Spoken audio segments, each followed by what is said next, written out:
And it's a WRAL weather alert day. We'll see strong gusty winds as well as a line of thunderstorms this evening. I'll walk you through the rest of the afternoon. Plus, a local sheriff's office is getting creative, filling openings, how a new promotional video could be the key.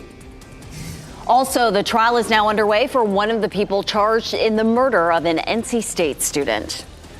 You heard Elizabeth. Today is a WRAL weather alert day right now. That wind has been building. Some of those storms are brewing and headed our way here. A good afternoon to you. I'm Jeff Hogan.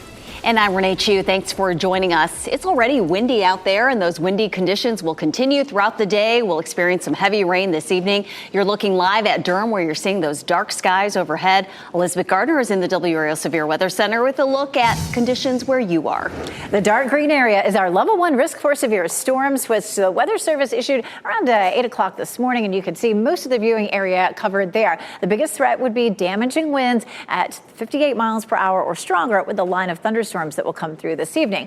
Let's take a look at where the front is right now. This is all going to be along a front. Earlier this morning, most of the severe storms were well up to the north, but now that is stretching down across the central and southern parts of this line. So I think it's appropriate that the Weather Service has issued that level 1 risk for severe storms, because we definitely have a history of this line at least producing some severe thunderstorm warnings and those yellow boxes popping up. Let's talk about the timeline for the rest of the afternoon. It's dry right now, but gradually we'll see that line crossing the mountains, and by 5 o'clock it's starting to creep into Person County. By the time we get to 6:15, it's moving past Durham into Raleigh through Southern Pines, and then by 7:30, Goldsboro, Clinton, Rocky Mount, and pushing out into eastern North Carolina out of our viewing area. After midnight, we'll see some clearing, and then colder temperatures will arrive behind that front. This is a look at the timeline. We're going to be pretty dry until the line gets here. So I'm starting in our western counties around 5:30, and exiting around 8 or 9 o'clock in our eastern counties. It'll move through quickly,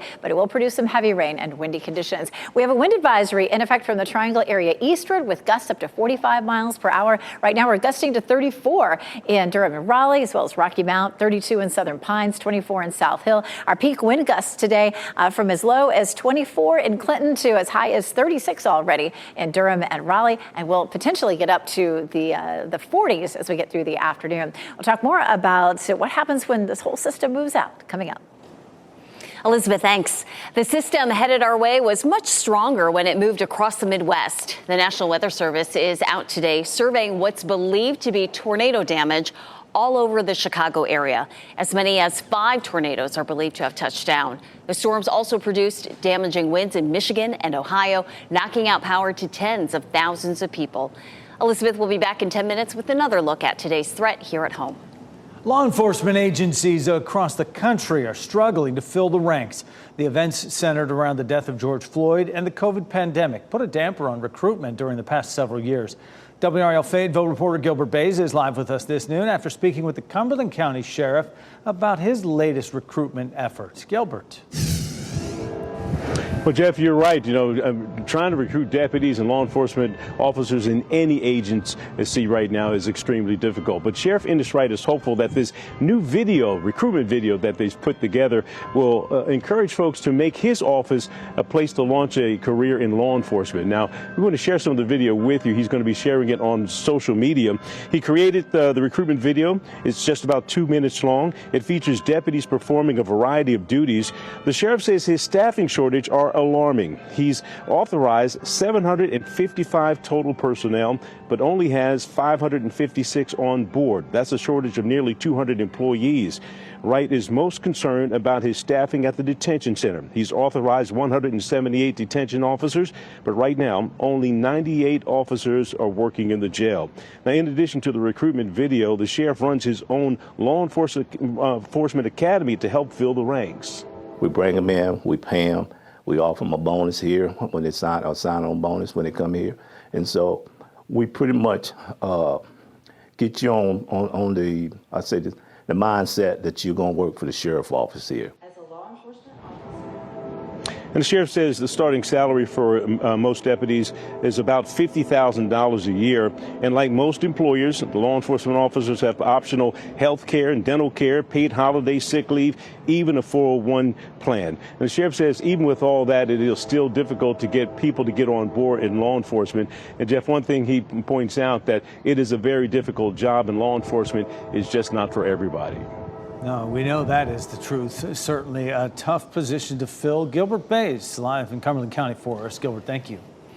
Opening statements began this morning in the trial of Eric Gail Hernandez Mendez. He's one of the people accused of killing an NC State student inside her apartment in 2021. Police say Christina Matos was stabbed to death on Easter Sunday inside the Signature Apartments on Hillsborough Street. An autopsy revealed Matos was stabbed 16 times. Her friends and family say Hernandez Mendez was not in the country legally, and he was going to pay her $15,000 in exchange for a marriage license. This is a trial expected to last more than a week. New information in the search for the parents of a baby who was the subject of an Amber Alert. Chapel Hill officials say Jackson Brown was handed to a probation officer Monday night. Police are still looking for Justin Brown and Destiny Cothran, who have criminal histories. Their car was left outside the Big Lots store in Durham. Security video showed them taking the days-old baby from the car and walking into the woods. We've also learned that both parents have active warrants. We're working on a developing story out of Greenville this noon hour. A man is in custody after shooting another person and getting into a shootout with Greenville police. WRAL's Ken Smith is here now to take us through how this scene played out this morning. Ken. Jeff, this incident reportedly happened around 8:30 this morning near a couple of schools and the campus of East Carolina University. Here's what we've been able to confirm. Greenville's Police Chief Ted Saul says the suspect shot an ECU employee in what appears to be an unprovoked attack. Now, the person who was shot is expected to survive. Now, after the shooting, the suspect took off on a bike. Greenville police officers eventually caught up to him and confronted that man.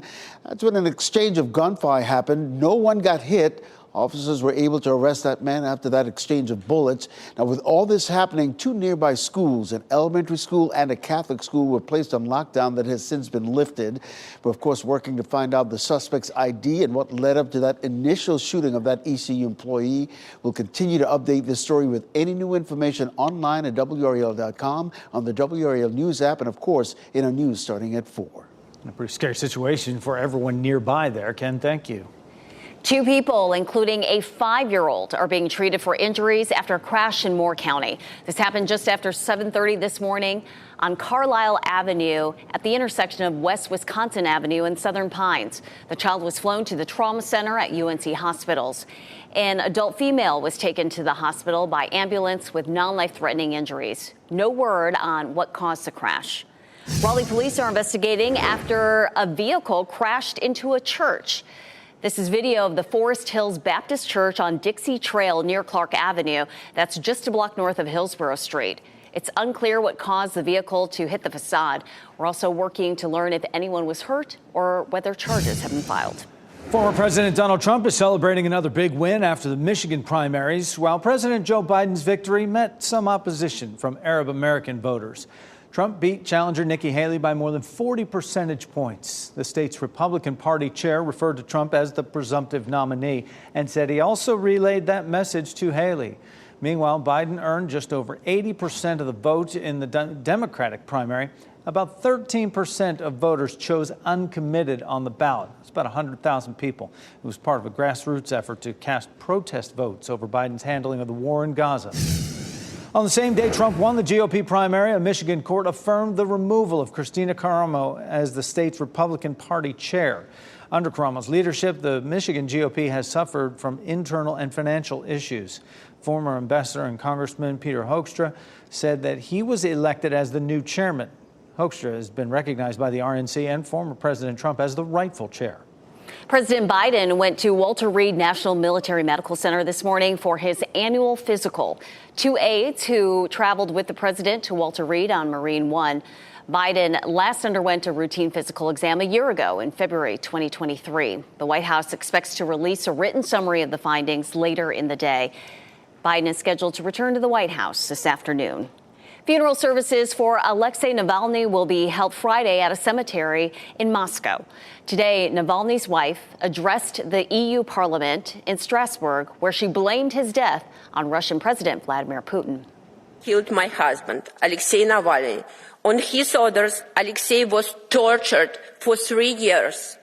He was starved in a tiny stone cell, cut off from the outside world, and denied visits, phone calls, and then even letters. And then they killed him. Even after that, they abused his body. Yulia Navalnaya says mourners are invited to attend the service, but she is unsure if it will be peaceful.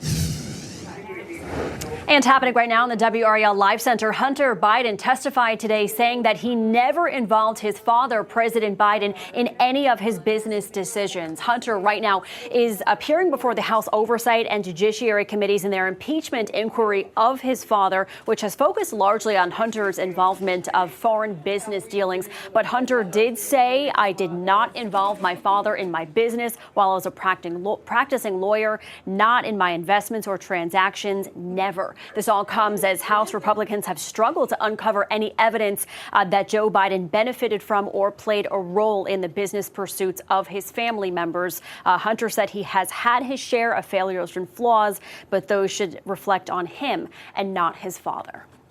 Thanks, Michelle. If you have a legal question, you can get it answered for free this week. 5 on Your Side is partnering with the North Carolina Bar Foundation for Lawyers on Call. Call in this Friday, to talk to a licensed lawyer absolutely free. The public service here is completely anonymous, designed to connect you with free legal information. Next at noon, a scare for prosecutors in Paris after a computer was stolen. What it had to do with the upcoming Olympics that had investigators worried. Also, a big change at Mardi Gras next year. Why beads are being eliminated from the festivities. Plus, it's led to lawsuits in the past. At 12:30, the discussion happening at Wake schools today about current methods of discipline. Keep watching WRAL News over the air Channel 34 and Spectrum Channel 1257.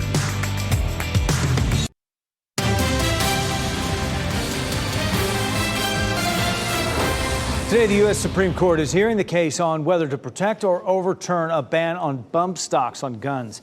Bump stocks are devices added to semi-automatic rifles to essentially allow them to be fired more rapidly, like a machine gun. In 2017, a gunman used semi-automatic rifles equipped with bump stocks to carry out the deadliest mass shooting in Las Vegas. 60 people died, more than 400 people were injured.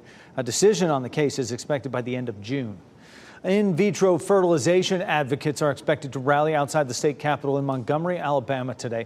The move comes after that state's Supreme Court ruled that frozen embryos are human beings. Some lawmakers are scrambling to push through legislation today that would shield IVF providers from legal punishment. Now, under the court's ruling, those who destroy embryos can be liable for wrongful death.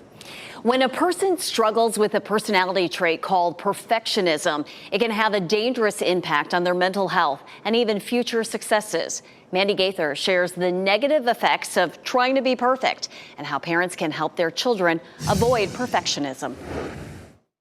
It can lead to great success, but also a fear of failure. Perfectionism is defined as a personality trait when a person sets unreasonably high standards and has unrealistic expectations for themselves. It's often coupled with intense self-criticism. It really drives us into a place of constantly pushing to the point of extreme stress and overwhelm and burnout. Licensed psychotherapist Jody Baumstein with Children's Healthcare of Atlanta's Strong for Life program says children and teens need to hear that nobody is perfect and there's no expectation for them to be either. But she says parents need to remember the same. So if we make a mistake, we can't be overly critical and beating ourselves up. We need to respond with patience and compassion and teach them how to work through a mistake. Parents can also help by focusing on a child's effort, not the outcome. So they bring home their report card with all A's, and what do we say? We praise them for getting all A's. But now they're focused just on the outcome. So instead what we want to do is actually focus on effort, I'm proud of how hard you worked this year. Finally, Baumstein says for parents to talk about the difference between I failed and I'm a failure. So when they think I failed, well, then they're motivated. They see that this is a moment in time. It's temporary. It's something everybody experiences. And there's something they can do better next time. It is a challenge. That was Mandy Gaither reporting. Now, if your child already struggles with perfectionism and is having trouble with intense self-criticism, help them to see themselves positively by asking what they would say to a friend. Prosecutors in Paris say a stolen computer did not contain security plans for the upcoming Olympic Games. The bag was taken off a train Monday evening. At first, investigators thought it contained sensitive information, but now officials say it only contained notes related to traffic. Some 30,000 police are expected to be mobilized every day there, and the Paris Olympics will be held from July 26th through August 11th, and WRAL is your official station for the Summer Games. Get ready for a big change at Mardi Gras. Beginning next year, the crew of Ferret will not allow riders on their floats to throw plastic beads from them. The new rule came after the 10th parade this year. The organization vows to remove more than 2 million potentially toxic beads from the New Orleans ecosystem over the next 10 years. The crew plans to provide reusable handmade items like hats and fanny packs and hand-decorated masks.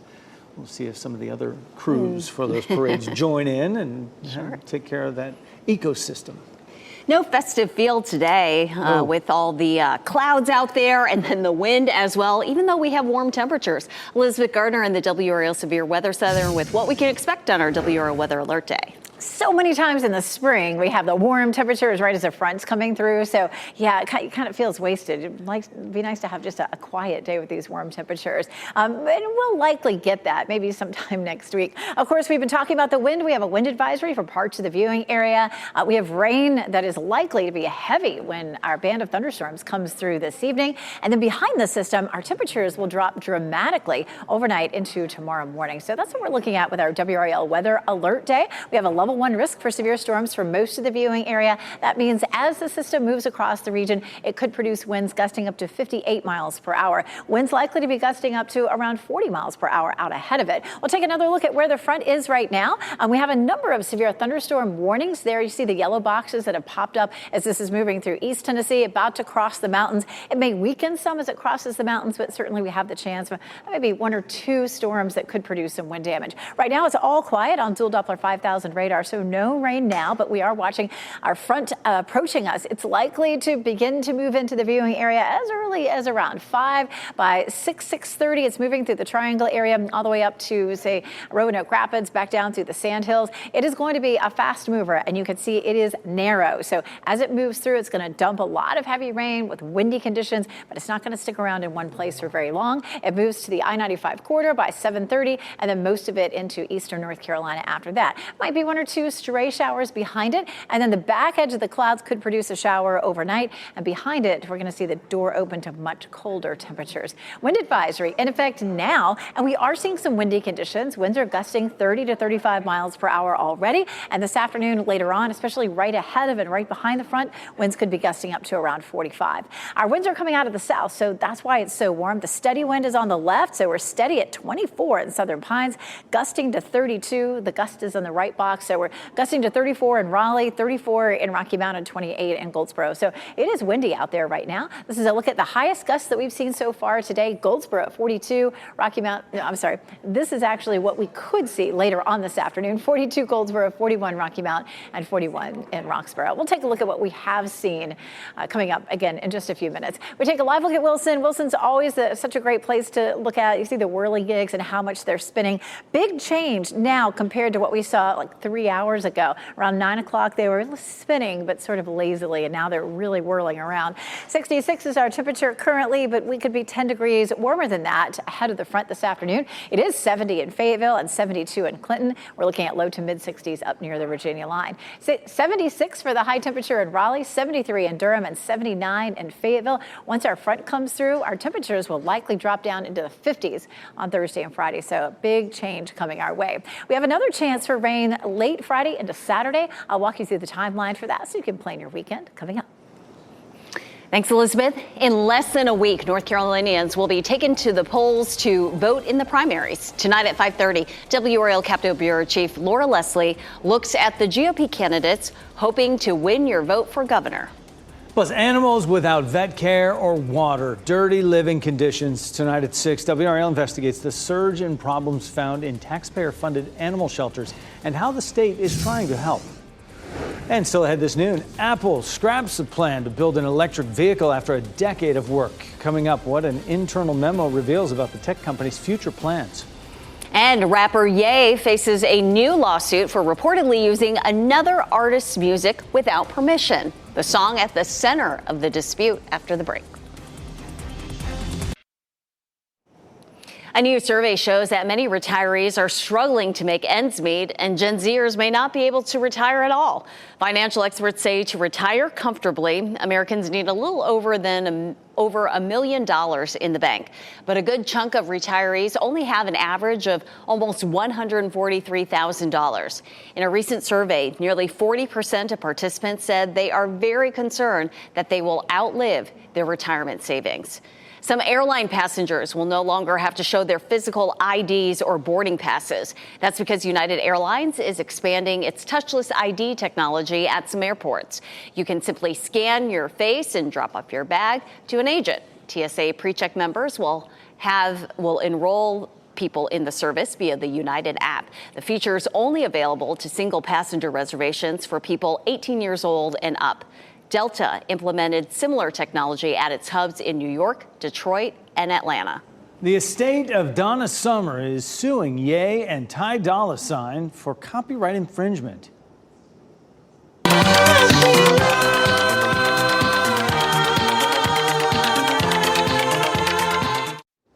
According to the lawsuit, the estate rejected Ye's request for permission to use the 1977 song I Feel Love in a recording. The estate stated it wanted no association with West's controversial history. The lawsuit is looking for monetary damages and an injunction to block further distribution of the song. Summer died of lung cancer in 2012.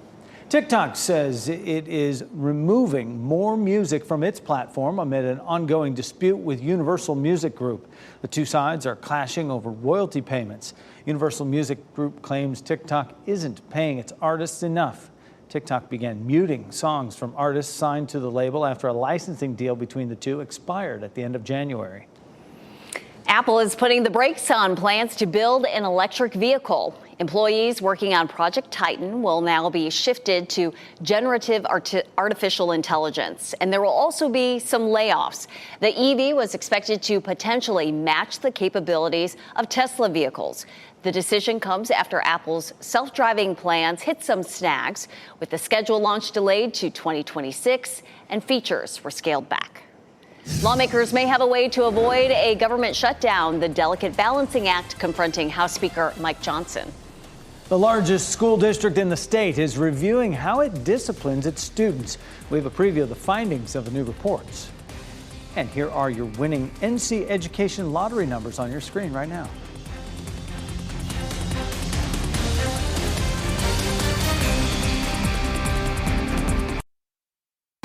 Shot in 4K ultra high definition. Your number one source for local news. WRAL News. Coverage you can count on.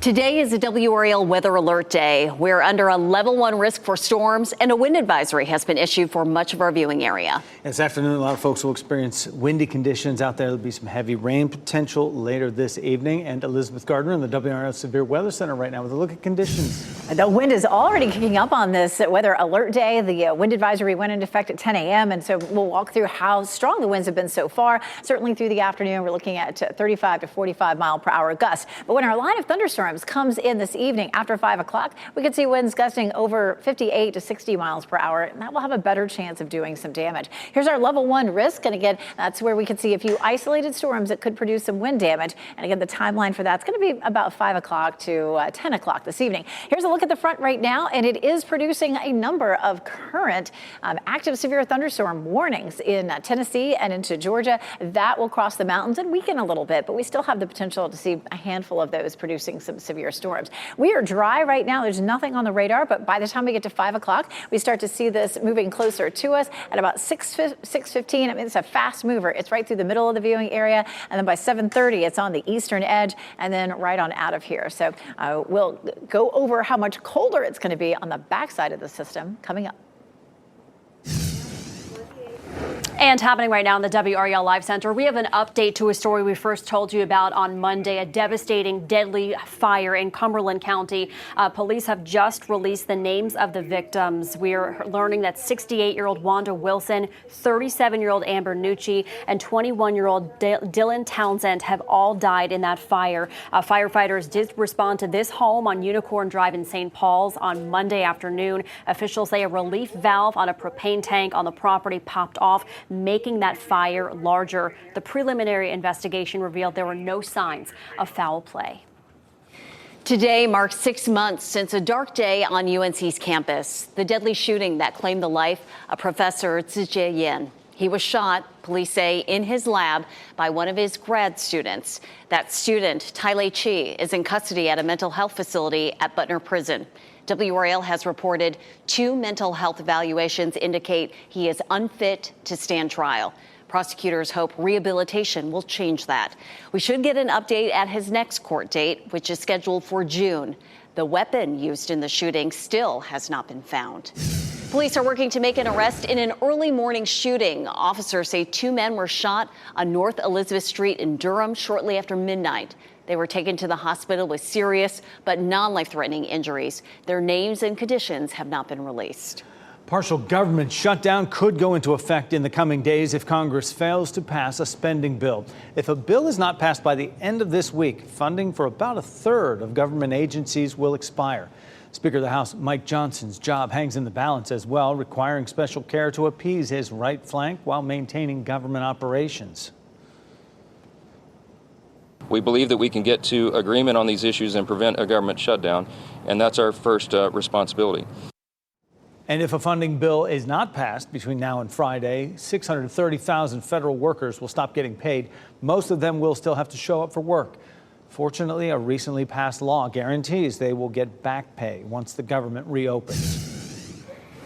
And happening right now in the WRAL Live Center, following some breaking news out of Washington. This just in, Mitch McConnell has announced he will be stepping down in November. He is the longest serving Senate leader in history. He turned 82 last week, and he said in a statement, one of life's most underappreciated talents is to know when it's time to move on to life's next chapter.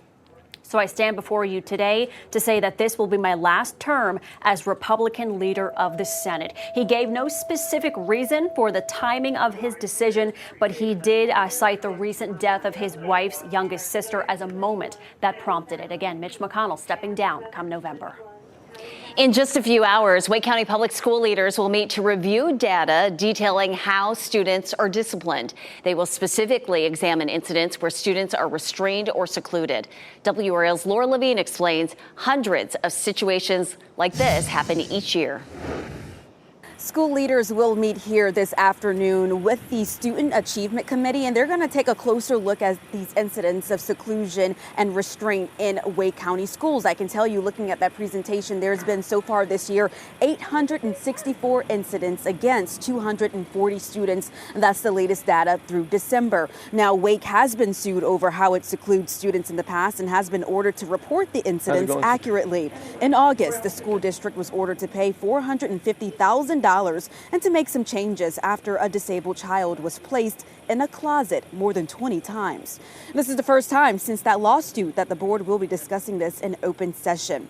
Under state law, students are allowed to be restrained or secluded to prevent injury, fighting, or property destruction, but only as a last resort. Schools cannot use restraint or seclusion merely as a disciplinary measure. In the past, Wake Schools has been criticized for reporting these incidents as timeouts instead. The Student Achievement Committee, again, will meet here with school leaders beginning at 3 p.m. Laura Levine, WRAL News in Cary.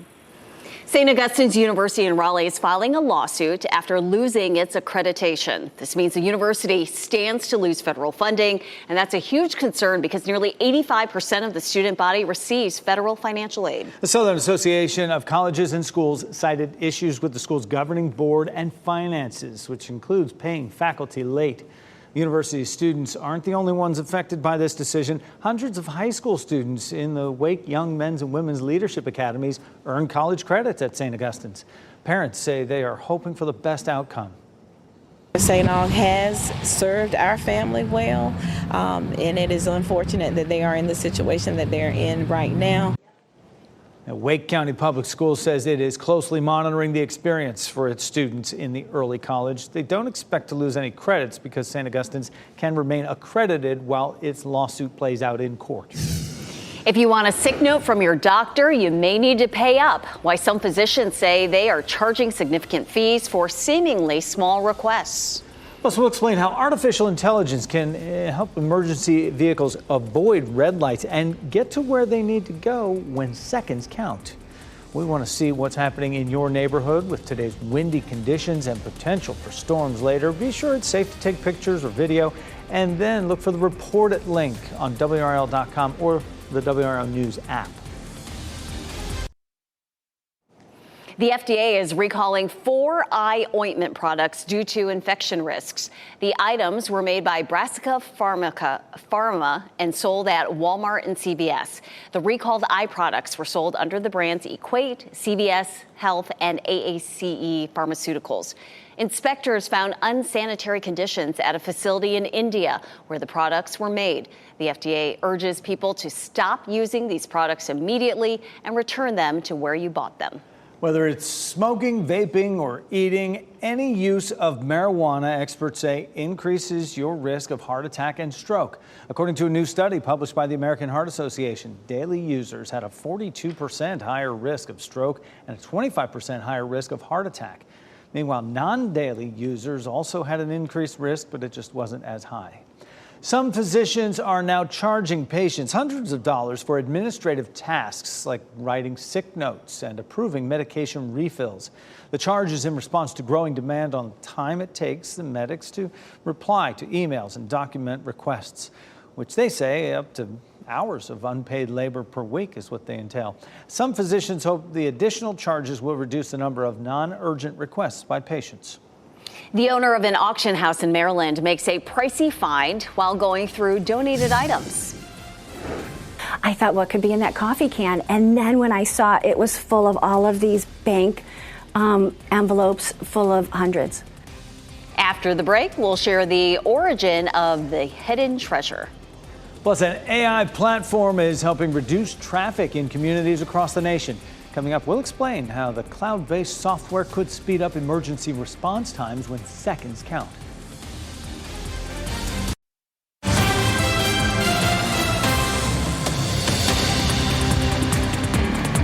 Right now in the WRAL Live Center, a student at McDougal Middle School threatened staff on Monday, and now a juvenile petition has been issued for threats of mass violence on an educational property. On Monday, that student made comments in front of staff that was interpreted as a threat against the school. The principal said police were made aware of the situation.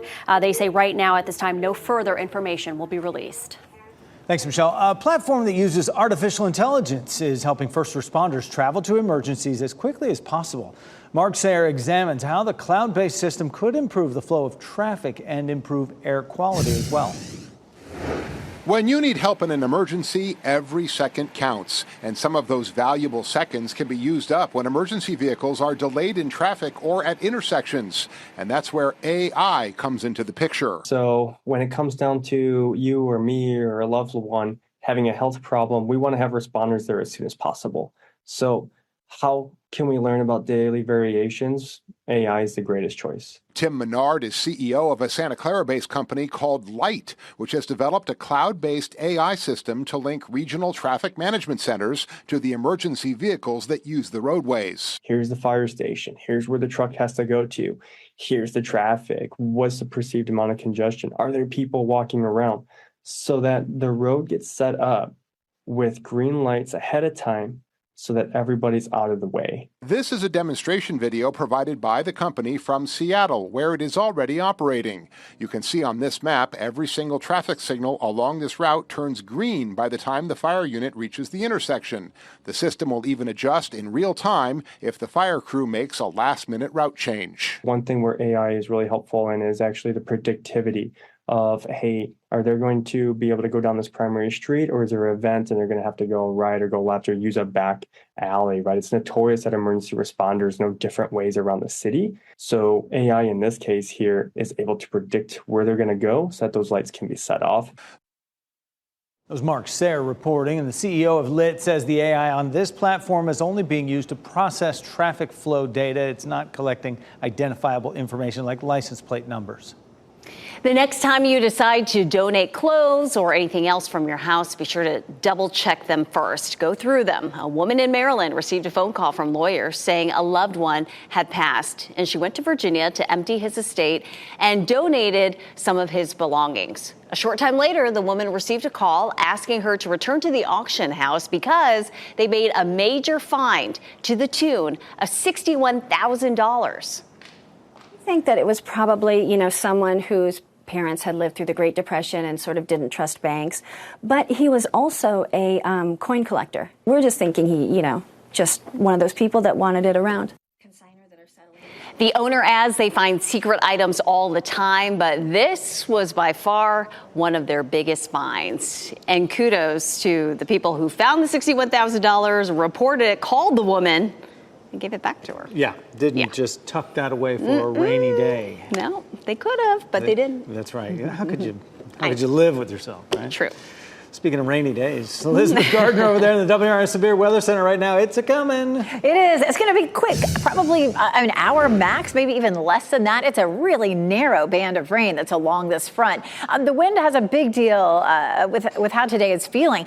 We have a flow coming out of the southwest that's pumping all this warm air in ahead of the front, and you can just start to pick up the wind streams now coming out of the northwest behind the front. That's going to deliver some much colder air tonight. Along the front right now, we do have a number of severe thunderstorm warnings that are still in progress moving into the mountains of North Carolina. So we have that potential for this evening, and we will have Storm Tracker out following these storms as they move through the viewing area. It's likely to be during the evening commute and during dinner time. So make sure that you tune in as soon as that line of thunderstorms approaches. Turn on the TV and we'll let you know what's happening. Kat and Mike will both be tracking those storms. We have a wind advisory that's in effect right now from the Triangle area eastward for gusts up to 45 miles per hour. We haven't seen gusts quite that high yet, but we certainly have that potential. And this is a look at our futurecast wind gusts, likely gusting up to 39 in Clinton, 39 in Rocky Mount, and 40 in Roxborough by the time we get to 1 or 2 o'clock this afternoon. We take a look at our potential for power outages. It is isolated. We're not likely to see a lot of widespread power outages. The best chance of power outages is going to be with that line of storms that comes through between, say, 5 and 9 o'clock this evening. No rain falling right now. It is breezy out there, certainly, and it's gray. We take a look at Goldsboro, and Goldsboro, this camera tends to be pretty susceptible to the wind, and it is moving around out there. Apex is gray, Chapel Hill, courtesy of Top of the Hill Restaurant, and of course Fayetteville, our newsroom right there on Hay Street. We do have that level 1 risk for severe storms, and that means that winds would be at 58 miles per hour or stronger, and that could knock down a tree or two. I wouldn't expect anything widespread, but again, we'll have Storm Tracker out following these storms and letting you know what's happening out there. It will stay dry until the line of storms arrives, and that is likely to start to move close to the viewing area by around 5. By 6 o'clock, it's moving through Durham, South Hill, headed toward Raleigh and Southern Pines. By 7 o'clock, we're looking at Rocky Mount, Goldsboro, Fayetteville, and then by 9 o'clock, it's really pulling out of the viewing area. Behind it, we'll see some quick clearing this evening, and behind that is when we'll see the cold air starting to filter in. We'll really notice that. How about Friday? We've been talking for the last several days that we'll likely see some rain developing on Friday. A low will move to our south, spreading that rain northward. It's likely to be wet to start the day on Saturday, but the computer models have been showing some drying in the afternoon. I'm not sure that we're going to clear out, but it definitely looks like we could dry out. But Sunday, there may be enough lingering moisture for an isolated shower or two. It would be fairly light, so your best windows to get outside would be Saturday afternoon and again Sunday, but I can't promise that it will be completely dry any of those days. Taking a look at our forecast rainfall for today, it's likely to be close to a half an inch or or so, and then another 1/4 of an inch as we get into late Friday and Saturday. Nice and mild over the weekend after a cold snap for tomorrow and Friday. We're back into the 70s by next Tuesday. Stay tuned. We'll be right back with your top stories. As we wrap things up, here's a look at a few of the headlines we're following today. The trial for one of 2 people charged in the killing of an NC State student in 2021 is underway. Opening statements began today in the case involving Eric Gail Hernandez Mendez. He's accused of stabbing his wife, Christina Matos, to death on Easter Sunday inside their apartment on Hillsborough Street. Parents of an infant who was the subject of a statewide Amber Alert are still not in custody. Justin Brown and Destiny Cothran both have outstanding warrants for their arrest. WRAL has learned the Department of Social Services tried to take custody of their 8-day-old baby boy, Jackson. Now, that was Friday. Chapel Hill police say the couple handed the baby to a probation officer on Monday and left. The other big story today is the weather. The system headed our way right now has already produced damaging winds and tornadoes across the Midwest. As meteorologist Elizabeth Gardner has said, that same system will bring storms to our area during the evening commute, and our area is under a level 1 threat for severe weather. Our Teacher of the Week has spent almost a 1/4 century working with people who have disabilities. Now, WRAL's Brian Schrader takes us to a Johnston County classroom where a teacher is working to make sure her students are included. He's going to be the winner of the game. Amanda Johnson's journey to becoming a life skills teacher is a personal one. I have a sibling who is disabled from a car accident. Oh, that's hard. And that's where my passion came from and my drive to work with students with disabilities. For 7 years, Johnson has been teaching here at Cleveland High School in Johnston County. Now, here's how the Life Skills program works. Students can enter at 14 and stay until they're 22, learning skills they need to be employed. Johnson also helps start the school's unified sports program through Special Olympics. It brings together about 100 students with and without disabilities to participate in sports. They get that exposure of what it's like to be a part of a team and to be recognized, to have your name called over the intercom every day. Miss Johnson? Hey, you're WRAL's Teacher of the Week. Wow! Let's clap our hands. A parent nominated Johnson, saying that she had a tremendous effect on her child's life. These are tears of joy, because I think a lot of times, even within our own school, people don't know what's going on in here. It warms my heart. In Cleveland, I'm Brian Schrader, WRAL News. Well, she knows. And if you'd like to nominate a teacher, you can go to WRAL.com, enter Teacher of the Week in the search box. Pet of the daytime, Molly is a sweet cat who loves belly rubs, treats, and being brushed. And when Molly arrived at Cat Angel's shelter, she gave birth to 4 kittens. She dislikes loud noises and would do best being adopted alongside her best kitty friend, Rusty. While she starts out shy, she quickly warms up to anyone that cares for her. You can go to catangelsnc.org to learn more. NBC News Daily is next on WRAL, your next local news update in 30 minutes. Have a great day, everybody, and stay with WRAL. Stay safe with the latest WRAL Weather Alert Day info. Get up to the minute weather and traffic conditions when you get in your car. In Raleigh on 99.3 FM, in Durham 96.5 FM, and everywhere on 101.5 HD3.